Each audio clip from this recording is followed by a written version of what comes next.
Olá, meninos, como vocês estão? Hoje a gente vai dar continuidade ao assunto da aula passada, que era Roma Antiga.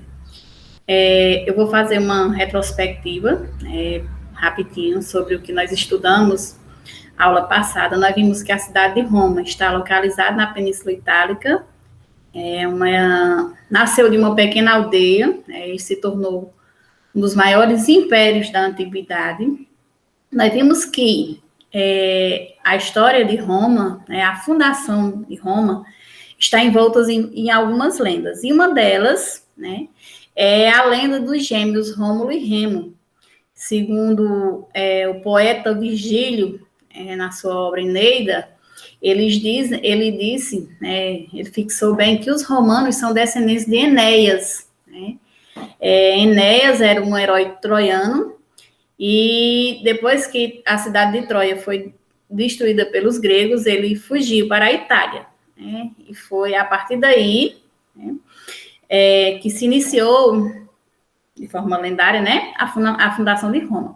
Disse que Rômulo e Remo, gêmeos, dizem, os lendários, são descendentes de Enéas, são filhos de Enéas, e aí eles foram, ao nascer, Amulho, temendo perder o trono para os filhos do irmão, jogou Rômulo e Remo no rio Tibre, e aí Rômulo e Remo foi salvo e amamentados por uma loba, depois foram criados por um camponês. Após eles voltam para destronar Amulho, e aí recebem a missão, que é a missão de fundar Roma. E aí, após desentendimentos, Rômulo vai matar Remo e se transforma no primeiro rei romano. Aí é a história lendária. A história em si, a história, a fundação histórica, fala que Roma foi fundada, a aldeia romana, as primeiras aldeias romanas foram fundadas de pequenas aldeias, Roma, e que habitou nessas aldeias latinos e sabinos, etruscos e, por último, os gregos. E foram eles os fundadores de Roma Antiga. A fundação de Roma se atribui historicamente à formação de aldeias por esses povos. Os italiotas, que são sabinos e latinos, os etruscos e, por último, os gregos. Para se dividir a história de Roma, a Roma está dividida em 3 períodos: monarquia, república e império. Na monarquia romana, historicamente se divide que a Roma foi governada por 7 reis, 3 latinos, 4 latinos e 3 etruscos. Os últimos foram etruscos. Na monarquia, a sociedade romana era basicamente dividida por 3 classes sociais: patrícios, que eram os descendentes de sangue, era a classe dominante, era a aristocracia de sangue, era descendentes dos fundadores de Roma, ou seja, dos latinos, os plebeus, que eram comerciantes, artesãos, camponeses, pequenos proprietários de terra, e os clientes, que eram pessoas que viviam dependentes dos patrícios, viviam, se encostavam no patrício, em troca de proteção, em troca de comida e de roupa, certo? E em Roma, durante a monarquia romana, o rei tinha função executiva, judicial e religiosa. E era auxiliado por assembleias. Assembleia curial, tribal. A curial era formada por 30 chefes de família, descendentes dos patrícios, que são fundadores de Roma, tribal, porque é dividida em tribos, em regiões, e essas assembleias auxiliavam os reis a governar Roma. Eu vou passar para vocês, o nosso material. E aí, para a gente iniciar ou dar continuidade à história de Roma, nós vamos para a República. A República Romana, ela é implantada, ela é marcada, pela afirmação do Senado. Quem era o Senado? O Senado era o órgão de maior poder em Roma, né? Um órgão de maior poder político entre os romanos, e o Senado, né, passou a governar Roma durante a República. E aí o que era que o Senado fazia? Ele governava sozinho? Não, né? O poder executivo, quem governava de forma direta eram as magistraturas, eram os magistrados, que eram ocupados pelos patrícios. A República Romana, gente, é marcada por várias lutas de classe, né, principalmente entre patrícios e plebeus, certo? Dando continuidade, essas eram as principais magistraturas durante a República Romana: os cônsules, pretores, censores, edis, questores e os ditadores, cada um com suas funções. Os cônsules eram dois, eleitos anualmente, e eram eles quem presidiam o Senado. Então, o Senado era auxiliado por magistrados, por pessoas que ajudavam a governar, né, que executavam em si as atividades na República Romana. E também os cônsules propunham as leis, era ele quem dava as propostas de executar determinadas leis. Tinha os pretores, né, responsáveis pelas justiças. Os censores eram, não sei se vocês já ouviram falar, que se faz o censo. O que seria o censo? Seria a contagem, né, da população. E aí os censores ficavam a cargo de contar a população romana, né? Eles faziam a contagem dessa população de acordo com a sua renda, certo? Então, a população romana era contada, era determinada de acordo com a renda, certo? Então, vamos lá. Depois dos censores, vinha quem? Vinham os edis, que era responsável por conservar as cidades, os prédios das cidades, por policiar, sabe, olhar se estava tudo na mais perfeita segurança, né? E pelo abastecimento, ou seja, tudo que estava faltando ficava por conta dos edis, né? Fiscalizava o comércio, conduzia a cidade, todas essas eram as funções dos edis. Depois dos edis vinha quem? Vinham os questores, né? Eram eles quem administravam o tesouro público, a renda, né? Tudo que a Roma tinha era administrada pelos questores, cobravam impostos, né? Então, eles cuidavam e organizavam, cuidavam do patrimônio romano, certo? E também tinha quem? Tinha um ditador. O que seria ditador? O que é uma ditadura? Os ditadores eram eleitos por 6 meses e era escolhido pelo Senado para governar. Por quê? Porque caso houvesse algum perigo, alguma ameaça de perigo, né, aí o Senado escolhia um ditador, uma pessoa que governava de forma tirana, né, por 6 meses, e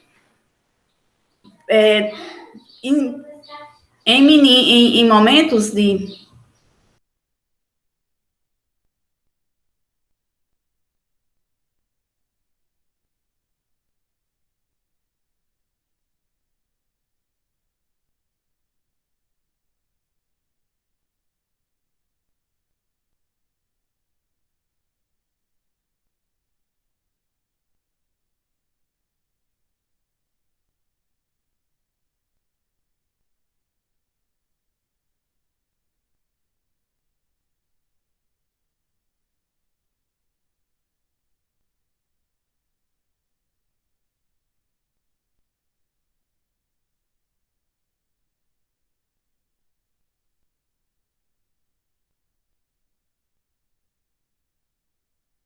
Então, os ditadores faziam isso, né? Eles eram escolhidos pelo Senado para governar por 6 meses, com plenos poderes, e aí, em momentos de crise aguda, os ditadores governavam a República Romana, certo? Passando mais adiante, nós vamos ver que o poder, né, em suma, na República era governado, era controlado pelos patrícios, e o Senado era o principal órgão, né? Durante a República Romana, os plebeus, nós sabemos que inicialmente todos aqueles que não eram patrícios e não eram escravos eram chamados de plebeus, né? Não só na monarquia, mas na República também. E aí, cada grupo desse, né, tinha uma função social. Ou seja, os patrícios pertenciam às famílias mais ricas, né, a aristocracia de sangue, possuíam grandes propriedades de terra e eram os mais ricos. Os plebeus, eles não tinham participação política, né, no início eles não possuíam nenhum direito político, né? E quem não era patrício, quem não era escravo, denominava-se plebeus, né? E como era composto, né? Os plebeus eram comerciantes, eram artesãos, né? E, aos poucos, os plebeus começaram a fazer revoltas, se revoltarem, para conseguir o seu lugar na política de Roma, né? Seu direito na política romana. E aí, gente, como era uma classe poderosa economicamente, né? Por quê? Porque era composto de homens que haviam se enriquecido através de comércio, de cavaleiros, né? De pequenos proprietários, de soldados. Então, eles começaram a ter poder e começaram a se revoltar. Conta-se, né, segundo a historiografia, né, ciente dessa importância para a economia, para a segurança de Roma, os plebeus iniciaram uma luta por igualdade de direitos. E aí começaram a pressionar os patrícios. Ou eles, né, tinham direitos, participavam das decisões políticas, ou eles iam se retirar de Roma e não participariam mais do exército.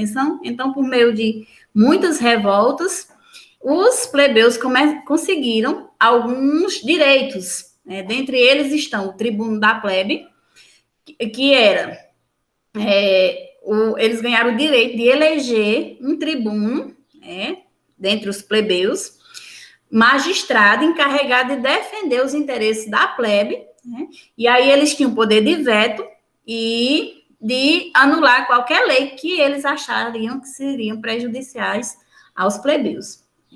A lei das 12 tábuas, as primeiras leis escritas, né, eram inscrições em placa de bronze, e a primeira lei escrita da história de Roma. Então, com as leis escritas, não era mais só na boca, né, só por palavra, ficava muito difícil para os patrícios interpretar as leis conforme seus interesses, né, porque estava tudo escrito. E aí, de certa maneira, regulou os direitos de propriedades, né, confirmou o privilégio dado a patrícios, mas também confirmou o direito dado aos plebeus. A lei Canuleia, a permissão de casamento entre patrícios e plebeus, por conta que, durante a monarquia, até 445, não se permitia casamento entre patrícios e plebeus, né? A lei Licínia, que era uma lei que determinava que um dos dois cônsules tinha de ser plebeu. E nessa lei também cancelava-se parte das dívidas que os plebeus tinham com os patrícios. Aí ainda tinha a lei Poetélia, né, que proibiu a escravidão por dívida, a lei Hortência, que permitiu que as leis fossem aprovadas pela Assembleia da Plebe, né, assim como toda decisão que os plebeus tomassem em suas assembleias, passariam a valer para todos os cidadãos. Então, por meio, né, de ameaça mesmo, eles conseguiram ganhar alguns direitos, os plebeus. A luta dos plebeus se estendeu muito tempo, né, e beneficiou principalmente os plebeus mais ricos, mas eles conseguiram conseguiram muitas leis. E essa expansão territorial? A Roma era a senhora do mundo antigo. Enquanto os plebeus estavam lutando por direito, Roma estava investindo na expansão dos seus domínios por meio da guerra. Desde cedo, os romanos, eles começavam a se armar, né, para se defender dos ataques dos vizinhos. E aí, os romanos começaram a guerrear, sobretudo para conseguir o quê? Expansão territorial, terras, riquezas, né, controlar rotas de comércio. Então, desde cedo, o desejo dos romanos era esse, aumentar os seus domínios, né, conseguir expandir o seu território. Além das terras, também conseguir controlar as rotas de comércio, né? E aí, nós vamos ver que uma dessas guerras, né, dessa expansão, vai gerar uma guerra chamada de Guerras Púnicas. Não sei se vocês já ouviram falar, né? Mas as Guerras Púnicas foram as guerras entre os cartagineses, né, entre Cartago e os romanos, representando Roma. Por que o nome Púnicas? Porque os romanos, eles chamavam os cartagineses de poenes, né? Os cartagineses eram de origem fenícia. E aí, esse nome poenes, ou punici, né, é um nome de origem fenícia. Então, os romanos chamavam os cartagineses de punici, ou poenes, e aí por isso o nome Guerras Púnicas. E como foi que iniciou, né, esse conflito? A Itália foi conquistada, né, e durante a expansão dos gregos, com o domínio, né, de Alexandre o Grande, então a Itália foi conquistada. E aí Roma se transformou em uma potência, né, militar e econômica, né? E aí não tardou muito, né, para que Cartago, que era uma colônia também fundada pelos fenícios, estava situada no norte da África, começasse a prosperar, né? Então Cartago era uma colônia próspera, marcada pelo comércio marítimo. E aí Roma, né, começou a disputar as terras e as rotas de comércio com os cartagineses, com Cartago. E essa guerra entre Roma e Cartago pelo domínio, né, do comércio marítimo e pelo domínio das rotas foi chamada de Guerras Púnicas, né, por conta dessa denominação. Então, os romanos e os cartagineses se enfrentaram, gente, não foi só uma vez, não, né? Se enfrentaram por 3 guerras consecutivas, né? Então, passaram mais de 80 anos, mais de 80 anos, né, em guerras. E aí a vitória coube aos romanos, que, quando terminou o conflito, destruiu a cidade de Cartago, né, e escravizou sua população, seus sobreviventes. E aí se inicia o que nós chamamos, né, de escravização por guerra. Então, os sobreviventes vão se tornar escravos, né, e a província de Cartago vai se tornar uma província romana. Aí os romanos vão se voltar para o leste, para o oeste, para o ocidente, aí vão conquistar a Macedônia, né, a Grécia, a parte da Ásia Menor, vão conquistar a Gália, né, quando Júlio César for o general do exército, estiver sob o domínio de Júlio César, vão conquistar a Gália, né, o Egito, o norte da África, e assim vai se tornar a maior senhora das terras. Eles passam a chamar, né, o mar Mediterrâneo de Mare Nostrum, o nosso mar. E aí, todo o território conquistado pelos romanos vão se transformar em província, né? E aí, gente, essas expansões, essas conquistas romanas vão provocar uma série de mudanças em Roma, né? Ou seja, o Estado vai enriquecer, né?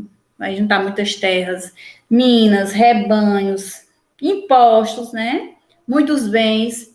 Vai ascender um novo grupo chamado de cavaleiros, né? Ou homens novos. É um novo grupo social que vão se enriquecer com o comércio, com a cobrança de impostos nas províncias. Por quê? Porque como Roma vai se tornar, né, a senhora do mundo, como se é chamado, vai precisar de quem? De pessoas, né, para cobrar os impostos, para fiscalizar as províncias. Então, vai emergir esse novo grupo social, que é chamado de homens novos ou cavaleiros, né, e eles vão se enriquecer com esses comércios, com os serviços prestados a Roma, né? E aí, o nome cavaleiro, né, a gente às vezes chama, mas a gente nem tem noção desse nome. Ele deriva do fato de que os indivíduos, né, podiam pertencer à cavalaria e serem ricos, né? Então, a cavalaria exigia que, para você fazer parte, tem que ter armas e ter equipamentos. Se só quem podia ter equipamentos e armas eram os ricos, né? Outra consequência é o êxodo rural, né? Por quê? Porque os proprietários vão se ruinar, as terras, né? A pequena propriedade camponesa vai ser prejudicada. Né? Não vai desaparecer, mas não vai ter condição de competir com a grande propriedade, e aí vai produzir apenas para subsistência, para abastecer os mercados locais, e muitos vão sair do campo, né? E vir para a cidade, porque não tem como concorrer com os grandes proprietários de terra enriquecidos. Né? Outra consequência que a gente pode até falar é o aumento, né, do escravismo. Com a expansão das terras, os prisioneiros de guerra vão ser levados para a Itália como escravos, né? E aí, a entrada ao empobrecimento da plebe, né, como a gente pode falar, porque a concentração das terras conquistadas, né, as maiores e melhores terras vão ser conquistadas pelos patrícios e pelos cavaleiros, então muitos plebeus não vão ter como concorrer, então vão cada vez mais se empobrecer, né, e o modo de produção será escravistas. Os patrícios passam a depender de cargos públicos, né, é uma consequência. Contato com o Oriente, a assimilação da cultura helenística, né, gente, eles vão... essa expansão, Roma, ele vai se tornar uma cidade cosmopolita. Né? Por quê? Porque ele passa a reunir indivíduos de diferentes povos, de diferentes culturas, né? Então, há essa assimilação muito do povo, né, da população conquistada. Então, entre esses povos estão os gregos, né? Aí eles vão ter muita assimilação da arte na vida intelectual, na vida religiosa, né? E a profissionalização do exército, como eu falei, né? Por ser os cavaleiros serem indivíduos ricos, né? Exigia muito que seus integrantes tivessem armas, equipamentos e que se profissionalizasse, certo? Aí, né, como nós vimos, durante a República, essa expansão territorial de Roma, as guerras e conquistas, essa expansão, muitos plebeus vão se empobrecer, né? E essa guerra de conquista, essa expansão, vai ter significado bem diferente para patrícios e cavaleiros, então, e também para os pequenos agricultores, que são os plebeus, né? Os patrícios, eles vão se apossar da maior parte das terras, vão montar fazendas escravistas. Os cavaleiros vão enriquecer com a cobrança de impostos, né, com o comércio, como eu já falei. E já os pequenos agricultores, já os plebeus, né, as guerras vão significar o quê? Muitas perdas. Mas por quê? Por que eles vão perder? Porque, né, muitos dos plebeus, dos pequenos proprietários, morriam nos combates, né? Segundo, quando eles voltavam das guerras, depois de passar muito tempo, né, fora, os camponeses, muitas vezes, encontravam a sua propriedade invadida, né? Às vezes, as riquezas eram tomadas pelos inimigos, os próprios plebeus inimigos tomavam, né? E aí eles faziam uma divisão, né? Dividiam o espólio, a riqueza deles, que era feito geralmente de acordo com o armamento de cada um, né? E aí, gente, eles não tinham como concorrer com a fazenda escravista, né? Traziam muitos produtos vindos de outras províncias a preços baixos, e aí os pequenos proprietários começaram a se arruinar. E aí foi nesse contexto, né, desse empobrecimento dos agricultores, soldados, né, que voltavam, e também havia essa migração das pessoas do campo para a cidade, que surgiu Tibério Graco. Tibério Graco, ele foi eleito tribuno da plebe, né? E ele começou a propor uma reforma. Então, está havendo muito problema, então vamos fazer uma reforma. E aí, essa reforma de Tibério determinava o quê? Que as terras fossem limitadas, né, o tamanho das terras fosse limitado, que fosse distribuído lotes entre os cidadãos mais pobres, entre os camponeses.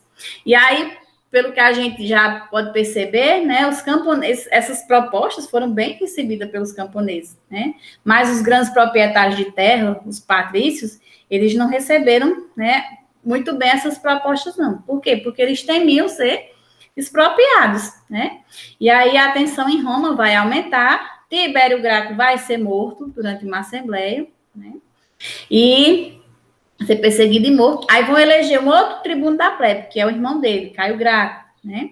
Aí Caio Graco vai também propor algumas leis, como distribuir trigo para os cidadãos, né? Diminuir o preço do trigo, para estender a cidadania, né, aos povos aliados e não mais tornar eles apenas escravos, né?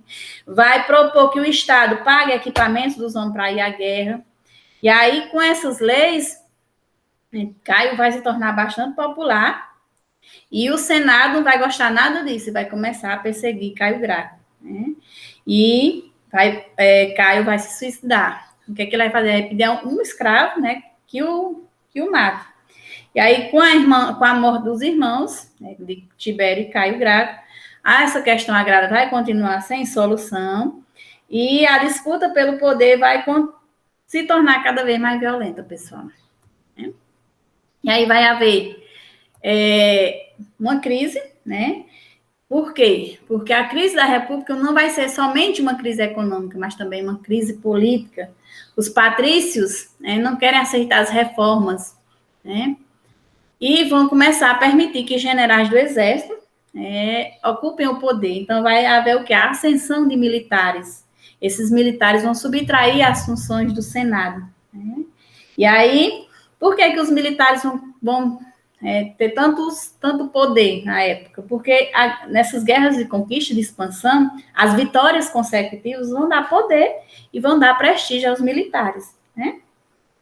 E como as guerras eram cada vez mais demoradas, mais distantes, começou a ser mais fácil chegar alguém e convencer os camponeses a abandonar suas terras, né?